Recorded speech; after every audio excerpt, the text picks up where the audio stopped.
chickenpox in 2025, its symptoms, preventive measures and treatment। इस बीमारी को लाइट ले लेते हैं, लेकिन इस वक्त जो सूरत हाल है वो वाकई में बहुत ज़्यादा तशवीशनाक है। तो इसीलिए हमने सोचा कि आप सबको इस बीमारी के बारे में मुकम्मल गाइडेंस देनी चाहिए, और ना सिर्फ इसके बारे में बल्कि ये भी कि हम इस बीमारी से कैसे बच सकते हैं, इसकी क्या क्या सिम्टम्स हो सकती हैं और पाकिस्तान में इसका क्या पॉसिबल ट्रीटमेंट हो सकता है। अस्सलाम वालेकुम friends and welcome back to our channel. Friends, आज की वीडियो बहुत ज़्यादा इम्पॉर्टेंट है क्योंकि हाल ही में पाकिस्तान के मुख्तलिफ इलाकों में चीचक यानी चिकन पॉक्स की वबा बहुत तेज़ी से फैल रही है। शायद आपने भी आसपास से किसी को ये बीमारी हुई हो या आपने सोशल मीडिया पर ज़रूर इसके बारे में सुना होगा। बहुत से लोग इस बीमारी को लाइट ले लेते हैं, लेकिन इस वक्त जो सूरत हाल है वो वाकई में बहुत ज़्यादा तशवीशनाक है।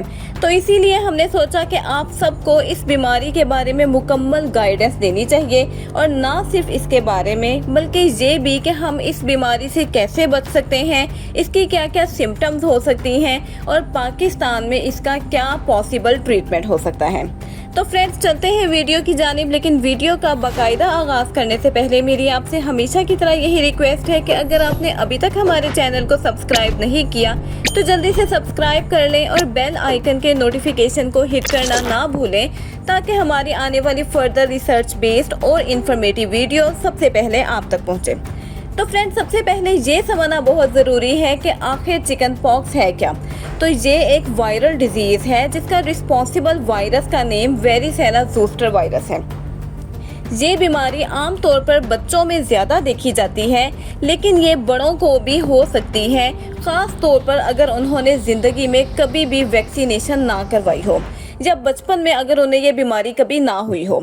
ये बीमारी बहुत आसानी से एक शख्स से दूसरे शख्स में हो सकती है, जैसे कि कफिंग से, स्नीजिंग से या किसी को टच करने से। अब अगर हम मौजूदा हालात की बात करें तो हमें ये पता चलता है कि पाकिस्तान में कई शहरों में स्कूल्स बंद हो चुके हैं, हॉस्पिटल्स में रश बहुत ज़्यादा भर चुका है और पेरेंट्स भी ऑब्वियसली बहुत परेशान हैं। और ख़ास तौर पर पंजाब में, KPK में और सिंध में केसेस की तादाद गैर मामूली हद तक ज़्यादा हो रही है। अब हेल्थ एक्सपर्ट्स का कहना ये है कि इस बार की जो वबा है वो इसलिए इतनी इंटेंस है क्योंकि पिछले काफ़ी अरसे से वैक्सीनेशन पर हुकूमत या लोगों की तवज्जो कम हो गई थी और लोगों ने प्रिवेंटिव मेजर्स को काफ़ी ज़्यादा निगलेक्ट करना शुरू कर दिया था। अगर हम चिकन पॉक्स की सिम्टम्स की बात करें तो चिकन पॉक्स की जो पहचान है वो आम तौर पर फीवर से, इसके अलावा लिथार्जी यानी कि बॉडी में थकन वगैरह फील होना, और फिर कुछ दिन बाद जिस्म पर सुर्ख कलर के दाने वगैरह अपीयर होना शुरू हो जाते हैं। अब ये दाने बाद में छालों की शक्ल इख्तियार कर लेते हैं, जिनमें बहुत ज़्यादा जो है वो इचिंग होने लग जाती है। अब ये छाले जो हैं वो फेस पर, पेशेंट के चेस्ट पर, बैक पर और अल्टीमेटली पूरी बॉडी पर स्प्रेड कर जाते हैं।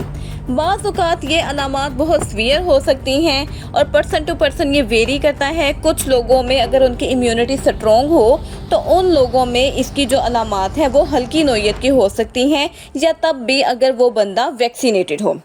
अब सवाल ये उठता है कि सबसे ज़्यादा ख़तरा किन लोगों को होता है। तो इसका जवाब ये है कि छोटे बच्चे, ऐसे एडल्ट्स जिन्होंने वैक्सीनेशन नहीं करवाई, इसके अलावा प्रेग्नेंट फीमेल्स, और इसके अलावा वो अफराद जिनकी कुव्वत मुदाफ़ियत यानी इम्यूनिटी कम होती है ड्यू टू सर्टन डिजीज़ या एज फैक्टर की वजह से। इन सब के लिए ये बीमारी दूसरे लोगों की निस्बत ज़्यादा सीवियर हो सकती है। लेकिन इसमें परेशान होने की ज़रूरत नहीं है क्योंकि इस बीमारी से बचाव मुमकिन है, और वो भी बहुत इजी तरीके से। सबसे पहले तो ये है कि make sure to take vaccination. अगर आप या आपके बच्चे ने अभी तक चिकन पॉक्स की वैक्सीनेशन नहीं ली है तो फ़ौरन से करीबी हेल्थ सेंटर में जाएं, और इसके अलावा अगर किसी को घर में हुई है ये डिज़ीज़ तो आप उससे एक फासला मेंटेन करें, अपने हाइजीन का बहुत ज़्यादा ख्याल रखें, फ्रीक्वेंट हैंड वॉशिंग करते रहें, और अपनी पर्सनल चीज़ें जैसा कि जो टॉवल है, इसके अलावा वाटर बॉटल्स वगैरह हैं, वो बिल्कुल भी किसी के साथ शेयर ना करें।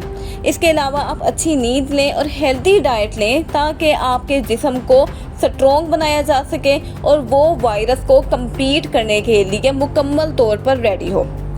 अब आ जाते हैं इसके इलाज की तरफ। अक्सर औक़ात तो केसेस घर पर ही बहुत आराम से, मुनासिब ग़िज़ा से और मेडिसिन से ठीक हो जाते हैं। अगर साथ में पेशेंट को बुखार भी है तो बुखार के लिए पैरासिटामोल दी जा सकती है, लेकिन बच्चों को एस्पिरिन बिल्कुल भी ना दें, क्योंकि इससे उनमें रे सिंड्रोम होने का ख़तरा होता है। अगर आपको बॉडी में इचिंग फील हो रही है तो इसके लिए कैलामाइन लोशन का इस्तेमाल कर सकते हैं। अगर बॉडी पर छाले हैं तो उनको हरगिज़ ना छेड़ें, क्योंकि इससे निशान भी पड़ सकते हैं। पानी बहुत ज़्यादा पिएं, अपनी बॉडी को बहुत ज़्यादा हाइड्रेटेड रखें और बॉडी की हाइजीन का बहुत ज़्यादा ख्याल रखें। लेकिन अगर अलामात बहुत सीवियर हो जाती हैं, जैसा कि फ़ीवर बहुत ज़्यादा हाई है और परसिस्टेंट है, या सांस लेने में कोई जो है वो प्रॉब्लम हो रही है, या दाने जो है वो फैलकर आंखों तक भी आ गए हैं, तो आप बिल्कुल भी देर ना करें और फ़ौरन से फिजिशियन से कांटेक्ट करें। एक बात और फ्रेंड्स, हमारे माशरे में कुछ गलत फहमियाँ आम पाई जाती हैं, जैसा कि आप लोगों ने अक्सर सुना होगा कि अगर एक बार चिकन पॉक्स हो जाए तो दोबारा नहीं हो सकती। हालांकि बाद में इसी वायरस की वजह से शिंगल्स जैसी तकलीफदेह बीमारी हो सकती है, लेकिन कुछ लोग ये समझते हैं कि सिर्फ बच्चे ही इससे मुतासिर होते हैं, जो कि बिल्कुल भी दुरुस्त बात नहीं है। इसके अलावा कुदरती इलाज पर मुकम्मल इन्हिसार करना भी नुकसानदेह हो सकता है। इसके अलावा हर्बल चीज़ें बीमारी को कम करने में फैसिलिटेट कर सकती हैं, लेकिन डॉक्टर के प्रेस्क्रिप्शन के अलावा आपने इन चीज़ों को भी इस्तेमाल नहीं करना।